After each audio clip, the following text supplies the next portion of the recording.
శ్రావణ్, మీ అందరికీ నా శుభాభివందనాలు. ఈ రోజున చక్కగా మనకు మనకు దేవుడు ఆయుష్ ఇచ్చాడు. ఆయుష్ ఇచ్చిన దేవునికి యేసుక్రీస్తు నామమున వందనాలు. మనం ఈ రోజుల్లో ప్రకృతిలో మనం ఆనందిస్తున్నాం. ప్రకృతిలో మొక్కలు కానీ తినే పదార్థాలు కానీ తినే పదార్థాల్లో అవి ఆనందిస్తున్నాం. కంటికి కనబడే ఆనందాన్ని మనం చూస్తున్నాం.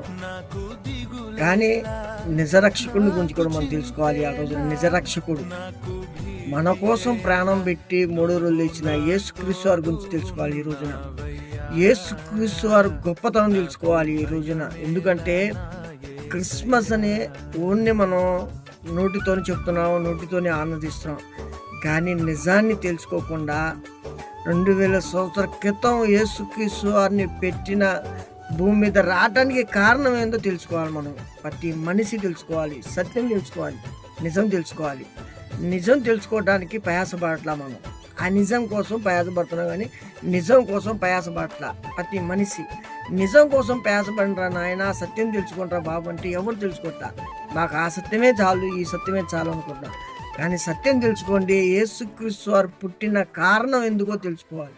ఈ కారణం తెలుసుకోకుండా మనం ఏదేదో కాకులాడుతుంది. ఇది కరెక్ట్ కాదు.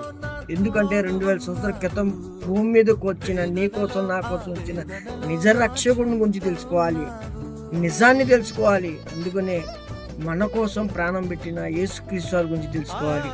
ఎందుకంటే తన కుమారుని, శ్రేష్టమైన కుమారుని మన కోసం భూమి మీద పంపించాడు. మన కోసం పంపించాడు. మనం ఏ పార్టీ వాళ్ళం? మనం అంటే గాలికి ఎగిరిపోయే వాళ్ళం. మన కోసం తన ప్రియ కుమారుని భూమి మీద పంపించి 34 సంవత్సరాల భూమి మీద ఉండి మరి ఆయుష్కాలం ఇచ్చిన మనకి, కానీ మనం సత్యం తెలుసుకోకుండా అన్ని అసత్యంతోనే ఉంది.